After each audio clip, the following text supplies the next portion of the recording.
మరొక live streaming కార్యక్రమానికి FIBA India శ్రోతలకు ఆహ్వానం తెలియజేస్తూ సెప్టెంబర్ 5, 2024 ప్రపంచవ్యాప్తంగా జాతీయంగా టీచర్స్ డే సెలబ్రేషన్ జరుపుకుతున్న ఈ శుభ తరుణంలో ఈ ప్రోగ్రాం కొరకు ప్రత్యేకముగా ఒక ప్రోగ్రాం చేయాలని ఆశపడినప్పుడు మేము ఆహ్వానించిన వెంటనే మాకు అవకాశం ఇచ్చిన డాక్టర్ రాజమాణిక్యం కటికాతల గారికి మా నిండు కృతజ్ఞతలు తెలియజేస్తున్నాం. మేడం, ఫీబా ఇండియా తరపున మా నిండు కృతజ్ఞతలు తెలియజేస్తున్నాం. మేడం కొరకు పరిచయం చేసి ఈ టీచర్స్ డే సెలబ్రేషన్ని జరుపుకోబోతున్న ప్రతి ఒక్కరి కొరకు మేడం ద్వారా కొన్ని సూచనలు, కొన్ని సలహాలు, మేడం జీవితంలో ఏ విధంగా విద్య ద్వారా ఉన్నతంగా ఎదిగారో ఆ విషయాలు తెలియజేయాలని ఆశపడుతున్నా. ఉపాధ్యాయుల దినోత్సవం 2024.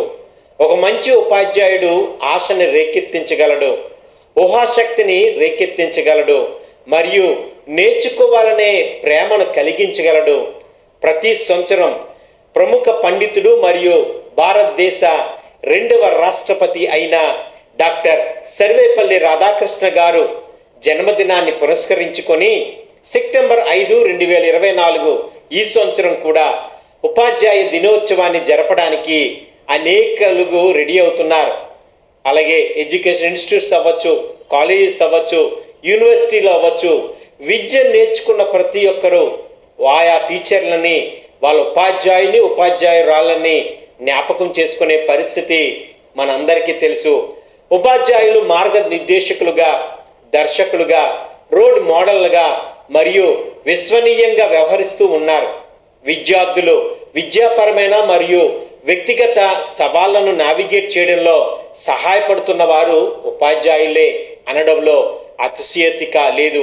ఉపాధ్యాయుల దినోత్సవం అనేది అధ్యాపకుల కీలక పాత్రను గుర్తించి వారిని గౌరవించడం మరియు తరువాత తరాన్ని ప్రోత్సహించడానికి మరియు ప్రేరేపించడానికి, వారి అచంచలాత్మకమైన అంకిత భావానికి కృతజ్ఞత చెప్పుకోవడానికి ఒక అవకాశంగా ఈ టీచర్స్ డేని సెలబ్రేట్ చేస్తున్నారు.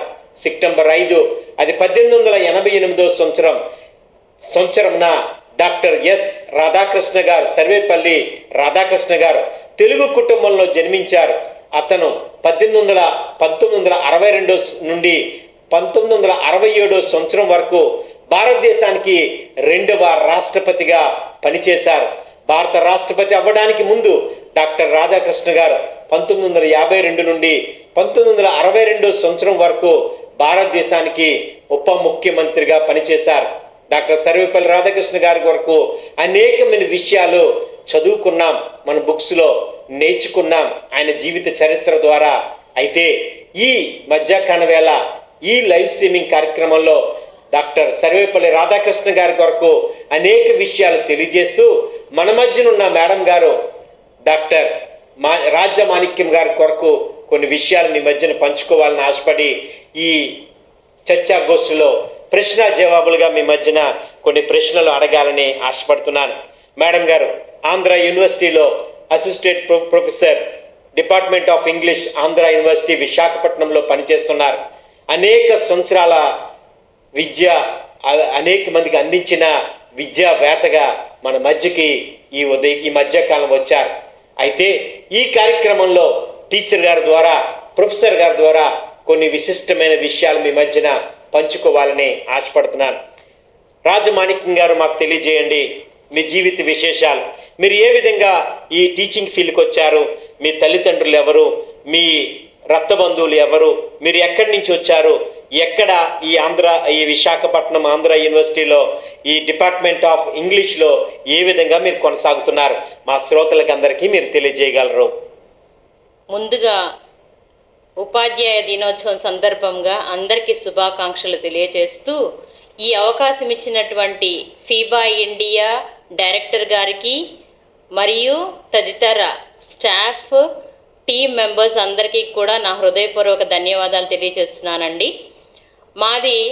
మా యొక్క పూర్వత్రాల గురించి చెప్పాలని అనుకున్నట్లయితే మాది ఆరిజిన్ వచ్చి మార్టేరు దగ్గర, వెస్ట్ గోదావరి, పశ్చిమ గోదావరి జిల్లా మార్టేరు దగ్గర బట్లమగుటూరు అనేటటువంటి ఒక చిన్న కుగ్రామము మా యొక్క ఆరిజిన్ అండి.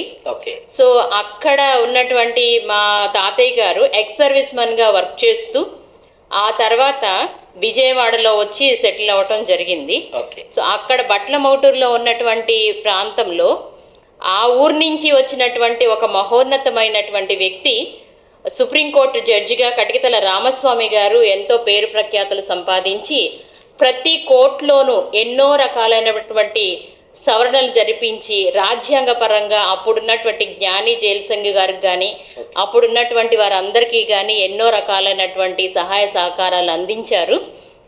ఆ వారి వారసురాలిగా నేను పుట్టినటువంటి పేద కుటుంబం అయినప్పటికీ కూడా మా నాన్నగారు నన్ను ఎన్నో అభ్యుదయ భావాలతోటి ఎన్నో రకాలైనటువంటి కష్టాలకి ఓర్చి మమ్మల్ని అందరినీ కూడా ఉన్నత విద్యా మంచి శిఖరాలను అధిరోహించాలనేటువంటి ఓ సదుద్దేశంతో మమ్మల్ని అందరినీ మంచి మంచి చదువులు చదివించారు. మాది విజయవాడలో కస్తూర్బాపేటలోని ఒక మున్సిపల్ కాలనీలో మేము నివసిస్తూ అప్పుడు ఎమ్మెల్యేగా పనిచేసినటువంటి కోర్మయ్య గారి గిరిజన స్కూల్లో చదువుకుని నేను ఆంధ్ర యూనివర్సిటీలో ప్రొఫెసర్గా ఎదగడానికి సహకరించినటువంటి ఎంతో గొప్ప మహోన్నతమైనటువంటి ఉపాధ్యాయుల వలనే నేను ఈ స్థానంలో ఉన్నానని నేను నమ్ముతున్నానండి.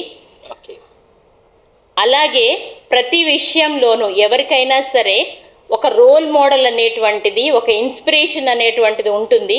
అప్పుడు నేను 8th క్లాస్ చదువుతున్నటువంటి సమయంలో శ్రీమతి కటాక్షమ్మ గారని ఒక ఇంగ్లీషు సోషల్ బోధించేటటువంటి వారు. ఆవిడ మాలో ఉన్నటువంటి ఊహాజనక శక్తిని అలాగే మేము చదివేటటువంటి కెపాసిటీని గమనించి ఆమె అప్పటి నుంచి మమ్మల్ని ప్రోత్సహించడం జరిగింది. అక్కడితో ఆగకుండా అందరినీ సపోర్ట్ చేసేటట్లుగా సొసైటీలో ఈ విధంగా ఉండాలి, ఒక గురుతర బాధ్యత అనేటువంటిది ఏ విధంగా ఉంటుందో ఆనాటి నుంచే నాకు బీజం పడింది.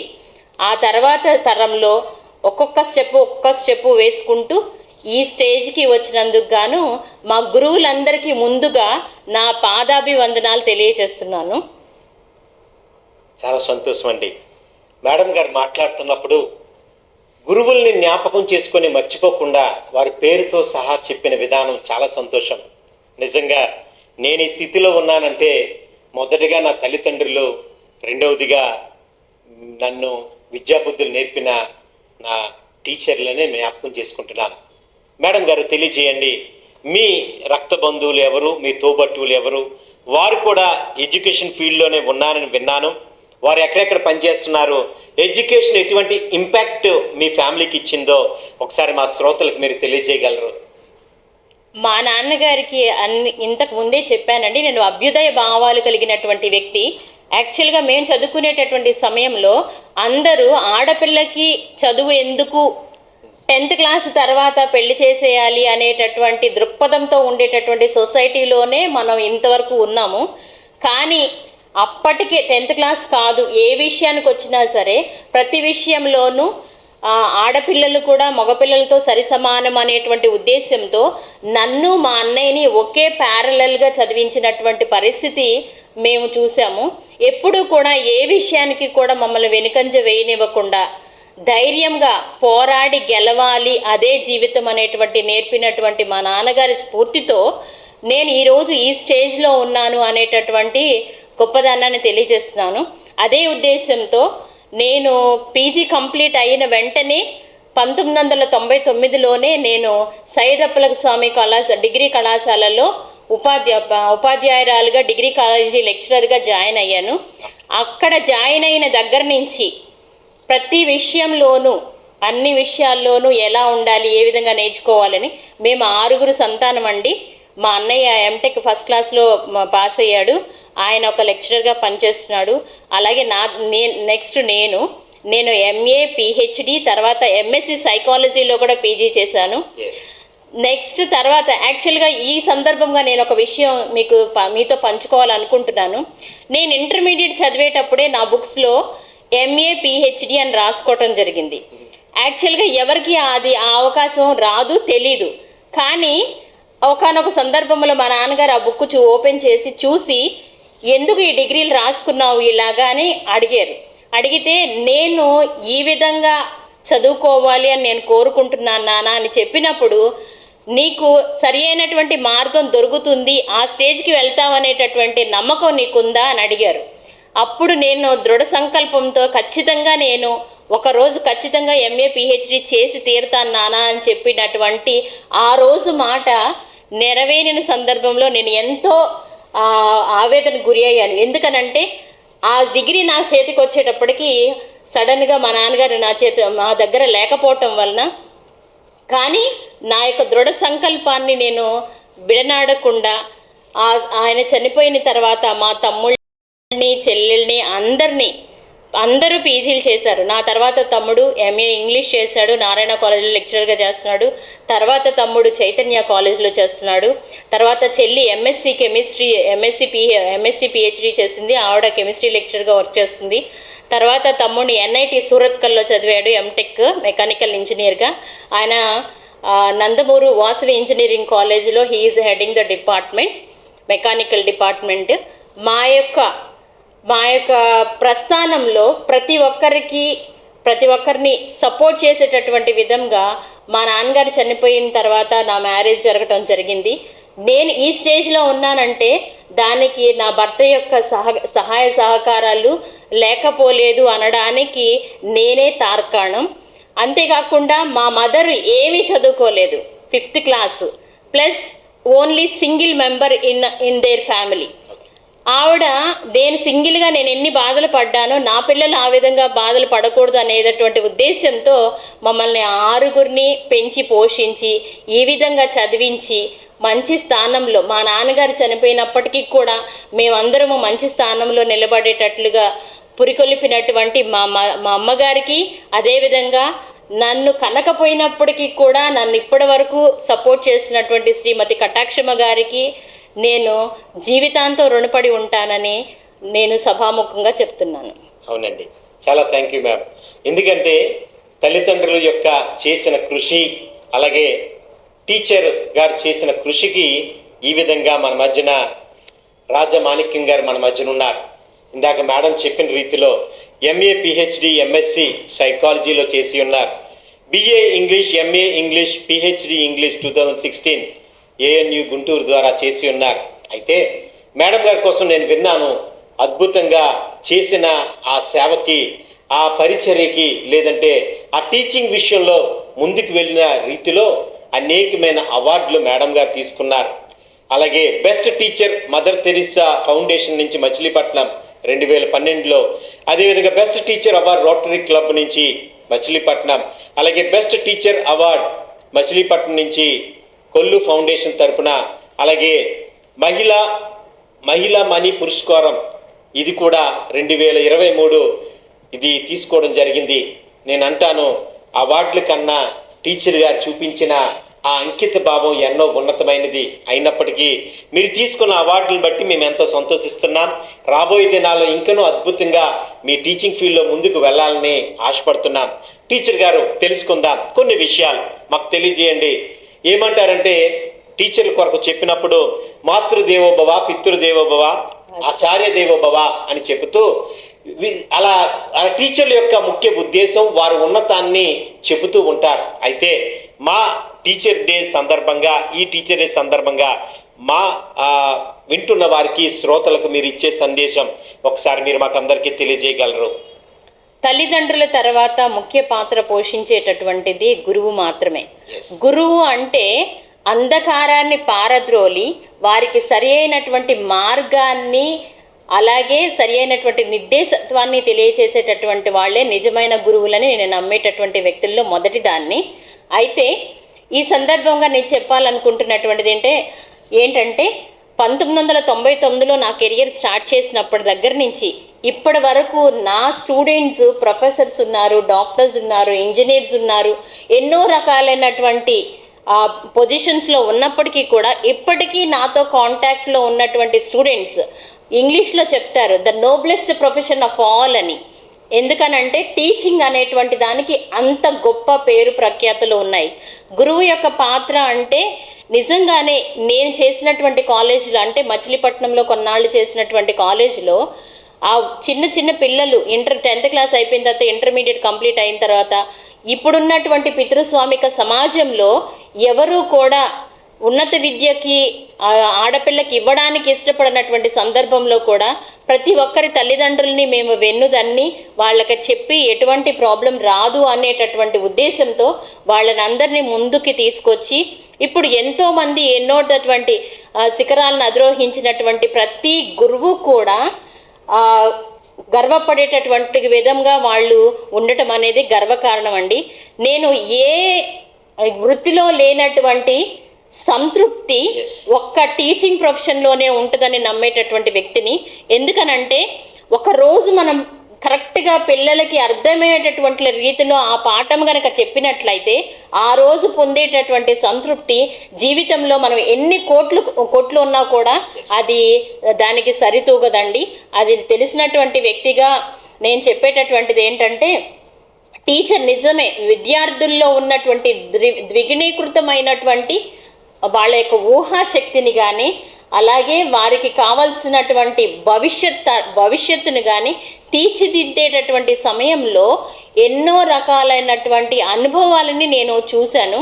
ప్రతి ఒక్కళ్ళు కూడా నా బర్త్డే రోజు వాళ్ళ పెళ్లి రోజు పెట్టుకోవటం, లేకపోతే నా బర్త్డే రోజు అన్ని చోట్ల అందరూ చేయటం, మా కాలేజ్ డేస్లో కూడా నా బర్త్డే రోజునే అందరూ ఫంక్షన్స్ పెట్టుకోవటం, ఇదంతా అంటే నేను గొప్ప అని చెప్పట్లేదు, కానీ మనం సమాజానికి ఇచ్చేటటువంటి గొప్ప ఆదర్శమైనటువంటి విధానము ఇది అని నేను నమ్ముతున్నాను. ఎందుకంటే నా గురువులు నాకు నేర్పినటువంటి శిక్షణ ఆ విధంగా ఉంది. అదే సందర్భంగా ఈ సంవత్సరం యొక్క థీమ్ అంటే 2024 టీచర్స్ డే యొక్క థీమ్ కనుక తీసుకున్నట్లయితే empowering educators for a sustainable future అనేటువంటి థీమ్ తోటి ముందుకు నడుస్తుంది. సో ఆ థీమ్ ఒక పక్కన పెట్టినట్లయితే ఇంకొక విషయం కూడా నేను చెప్పాలనుకుంటున్నాను. మా గురువు గారు అయినటువంటి ప్రొఫెసర్ జి చెన్నారెడ్డి గారు ఈ సంవత్సరంలో స్టేట్ బెస్ట్ టీచర్ అవార్డుని రిసీవ్ చేసుకునేటటువంటి సందర్భంలో నేను ఆ గురువుకి మించినటువంటి శిష్యురాలిగా నేనున్నటువంటి స్టేజ్లో ఆయన ఎంతో సంతోషిస్తారని భావిస్తున్నాను. అంతేకాకుండా ఈ సొసైటీలో ఉన్నటువంటి ఎన్నో రకాలైనటువంటి రుగ్మతలను రూపుమాపేటటువంటి శక్తి ఒక గురువుకు మాత్రమే ఉంటుందని నేను సగర్వంగా నమ్ముతున్నాను. మరి ముఖ్యంగా ఇప్పుడున్నటువంటి సమాజం అంటే టెక్నాలజికల్లీ అడ్వాన్స్డ్ సొసైటీలో ఏదైనా సరే ఒక్క బటన్ ప్రెస్ చేసి మన ప్రపంచం మొత్తాన్ని మన ముందుకు తీసుకొచ్చేటటువంటి సందర్భంలో కూడా ఎన్నో రకాలైనటువంటి అనుభవాలని చవి చూసినటువంటి వ్యక్తులు, కొంతమంది సరైనటువంటి ఆహార విధానం లేకుండా, సరైనటువంటి బట్టలు లేకుండా, సరైన ఫీజు కట్టుకునేటటువంటి సందర్భాలు లేనటువంటి సందర్భంలో కూడా వారికి తగినటువంటి ప్రోత్సాహాన్ని కల్పించి ప్రతి విషయంలోనూ వాళ్ళని ఎంకరేజ్ చేసే విధంగా మేము ప్రయత్నిస్తున్నటువంటి సందర్భంలో నేను పొందినటువంటి అవార్డ్స్ గురించి సార్ చెప్పారు. ఏంటి అవార్డ్స్ అంటే మదర్ తెరీసా ఫౌండేషన్ అవార్డు ఒకటి, తర్వాత ప్రతి సంవత్సరం ఏదో ఒక అవార్డు, అలాగే కొల్లు ఫౌండేషన్ ద్వారా బెస్ట్ టీచర్ అవార్డు రిసీవ్ చేసుకున్నాను. ఎమ్మెల్యే గారు, ఎంపీ గారు వాళ్ళ సమక్షంలో నన్ను ఫెలిసిటేట్ చేయడం అనేది 2018లో చాలా గొప్ప విషయం. అలాగే ఈ మధ్య కాలంలో నేను రిసీవ్ చేసుకున్నటువంటిది మహిళా విశిష్ట పురస్కారం అనేటువంటిది, అలాగే నారీ శక్తి అవార్డు ఒకటి హైదరాబాద్ రవీంద్ర భారతిలో రిసీవ్ చేసుకోవడం జరిగింది మహిళా దినోత్సవం సందర్భంగా. అలాగే అంబేద్కర్ జయంతి సందర్భంగా సెలబ్రేషన్స్ సందర్భంగా అక్కడ వాళ్ళు కూడా అంబేద్కర్ ఫెలోషిప్ అవార్డు కూడా నాకు ఇవ్వడం జరిగింది. ఈ అవార్డులన్నీ ఒక పక్కన పెట్టినట్లయితే నాకు ఉన్నటువంటి అంకిత భావం ఏంటంటే సమాజంలో ఉన్నటువంటి రుగ్మతలన్నిటినీ రూపుమాపి, ఒకప్పటి సమాజం వేరు, మనం ఎంతో అంటే గురువుని ఎన్నో రకాలుగా ప్రార్థించి వాళ్ళనే దైవంగా భావించేటటువంటి సమాజం ఇప్పుడుందా అనేటటువంటి ప్రశ్న నాలో మొదలవుతుంది. ఎందుకంటే ఈ సమాజంలో నిన్న కాక మొన్న కూడా మనం చూసాం కీచక ఉపాధ్యాయులని శిక్షించాలి అని. సో ఉపాధ్యాయ వృత్తిలో ఉండి ఎన్నో రకాలైనటువంటి పనులు చేస్తున్నటువంటి వారిని మనం ఏ విధంగా ఖండించాలి, భవిష్యత్ తరాలకి మనం ఏ విధమైనటువంటి సందేశాన్ని ఇవ్వాలి, వాళ్ళల్లో ఉన్నటువంటి మానవ నైతిక విలువల ఆవశ్యకత గురించి వారికి తెలియజేయాలి అనేటటువంటి ఉద్దేశంతో ఈ సందర్భంలో డైరెక్టర్ ఫీబా ఇండియా వాళ్ళు నన్ను అడిగిన సందర్భంలో వెంటనే నేను ఒప్పుకోవటం జరిగింది.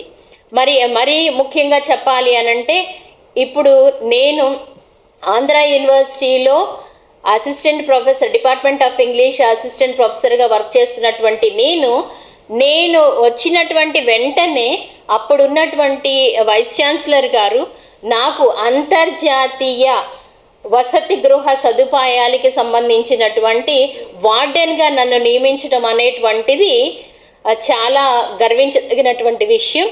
ఇప్పుడు మా దగ్గర నేను చూస్తున్నటువంటి స్టూడెంట్స్ అందరూ కూడా ప్రపంచ దేశాలలో ఉన్నటువంటి 58 దేశాల నుంచి వచ్చినటువంటి అమ్మాయిలని సంరక్షించేటటువంటి గొప్ప బాధ్యతని నాకు అప్పగించడం అనేటువంటిది నా మీద యూనివర్సిటీ అథారిటీస్కి ఉన్నటువంటి నమ్మకం గురించి నేను వాళ్ళకి సర్వదా కృతజ్ఞురాలను. ఈ సందర్భంగా నేను చెప్పేటటువంటి సందేశం ఏంటంటే, ప్రతి బిడ్డను కూడా, అంటే ఇప్పుడున్నటువంటి సమాజంలో ప్రతి బిడ్డను కూడా మన బిడ్డలాగా భావించి ఆ బిడ్డ యొక్క భవిష్యత్తు సరి అయినటువంటి మార్గంలోకి వెళ్ళి తన యొక్క జీవిత లక్ష్యం ఏంటో చేరుకునేటటువంటి రీతిలో గనక వాళ్ళని నడిపించగలిగితే అదే గురువు యొక్క గురుతర బాధ్యత అని సభాముఖంగా అందరికీ తెలియజేస్తున్నాను. ఎస్ మ్యామ్, థ్యాంక్ యూ అండి. అద్భుత రీతిగా మాణిక్యం గారు చెప్పిన రీతిలో టీచర్ల యొక్క ఉన్నత స్థితిని తెలియజేశారు. టీచర్ ఎలా ఉండాలో, ఏ విధంగా బోధించాలో, ఏ విధంగా స్టూడెంట్స్తో ఉండాలో తెలియజేశారు. అదేవిధంగా మేడం గారు ఒక మాట చెప్పారు లాస్ట్లో. ఏం చెప్పారంటే, ఇంటర్నేషనల్గా ఆంధ్ర యూనివర్సిటీ విశాఖపట్నంకి వచ్చే స్టూడెంట్ల విషయంలో ముఖ్యంగా ఆ అమ్మాయిలు, స్త్రీలు ఎవరైతే ఉన్నారో ఉమెన్స్ని సంరక్షించే ఒక వార్డెన్గా ఆంధ్ర యూనివర్సిటీ లెవెల్లో ఇక్కడ సంరక్షకురాలిగా మేడంని అపాయింట్ చేయడం చాలా సంతోషం. అమ్మా, మీ టీచర్ గారు మీకు ఫీబా ఇండియా తరఫున మన నిండు కృతజ్ఞత తెలియజేస్తున్నాం. రాబోయే దినాల్లో ఇంకనూ ఉన్నత స్థితికి మీరు వెళ్ళాలని అనేక మంది స్టూడెంట్స్ దేశ విదేశాల్లో టీచర్ గారి దగ్గర చదువుకున్న వారు చాలామంది ఉన్నత స్థితిలోకి వెళ్ళారు. నేను ఒక మాట చెప్తాను, మనుషుల్ని మార్చగలిగేది ఏదైనా ఉందంటే అది విద్యే. జీవితంలో వెలుగు నింపాలంటే, ఉన్నత స్థితిలోకి వెళ్ళాలంటే అది ఎడ్యుకేషన్ ద్వారా మాత్రమే జరుగుతుంది. అయితే ఎడ్యుకేషన్ నేర్చుకుంటున్నా మంచిదే, ఆ నేర్పించిన టీచర్లు మర్చిపోతున్న వారు మనలో చాలామంది ఉన్నారు. టీచర్లు బాగున్నప్పుడు మంచి క్లాసులు వింటాం, అనారోగ్యం ఉన్నప్పుడు వారిని పట్టించుకునే వారు చాలామంది స్టూడెంట్లు ఉండరు. మా జీవితంలో కూడా మేము అలా లేం. ఎందుకంటే ఉన్నతంగా స్థితికి వచ్చిన తర్వాత మనకి విద్య నేర్పిన టీచర్లు గారిని ఆదుకోవలసిన, సంరక్షించవలసిన, వారికి కష్టాల్లో, నష్టాల్లో, బాధల్లో వారికి చేదోడు వాడిగా ఉండవలసిన విద్యార్థులుగా మనం అందరం ఉండాలని మీ మధ్యన ఈ విన్నపాన్ని తెలియజేస్తున్నా. చివరిగా ఫీబా ఇండియా తరపున ఈ టీచర్స్ డే సెలబ్రేషన్ చేసుకోవడానికి ఫీబా శ్రోతలకి ఈ విధంగా మన మధ్యకు వచ్చి మనతో పాటు ఈ విధంగా మనతో సమయాన్ని పంచుకున్న డాక్టర్ రాజమాణిక్యం గారికి ఫీబా ఇండియా తరపున మన నిండు కృతజ్ఞత తెలియజేస్తున్నా. Thank you madam, thank you very much. ప్రియమైన శ్రోతలారా, ఇలాంటి ప్రోగ్రామ్స్ ఇంకనూ అనేక ప్రోగ్రామ్స్ మీ మధ్యన తీసుకురావాలని ఆశపడుతున్నాం. అవకాశం ఉండేలా మా వెబ్సైట్ మీరు చెక్ చేయండి, ఈ ప్రోగ్రామ్ లైవ్లో వీక్షించండి. www.fibaonline.org అనే వెబ్సైట్ ద్వారా మీరు చూడవచ్చు. లేదా మాకేదో ఇన్ఫర్మేషన్ మీరు ఇవ్వాలని ఆశపడితే, ఇంకా అనేక ప్రోగ్రామ్స్ ఫీబా ఇండియా ద్వారా మీరు చూడాలి, వినాలి ఆశపడితే info@fibaindia.org అనే ఈమెయిల్ మీరు పంపచ్చు. ఫోన్ ద్వారా కానీ వాట్సాప్ ద్వారా కానీ ఇన్ఫర్మేషన్ ఇవ్వాలని మీరు ఆశపడితే +91 9480855039 అనే నెంబర్కి వాట్సాప్ కానీ ఫోన్ కానీ చేయండి. మరొక లైవ్ స్ట్రీమింగ్ కార్యక్రమంతో మీ మధ్యకి రావాలని ఆశపడుతూ మినీ సెలవు తీసుకుంటుంది reverend Devaprasad, FIBA India. Thank you very much.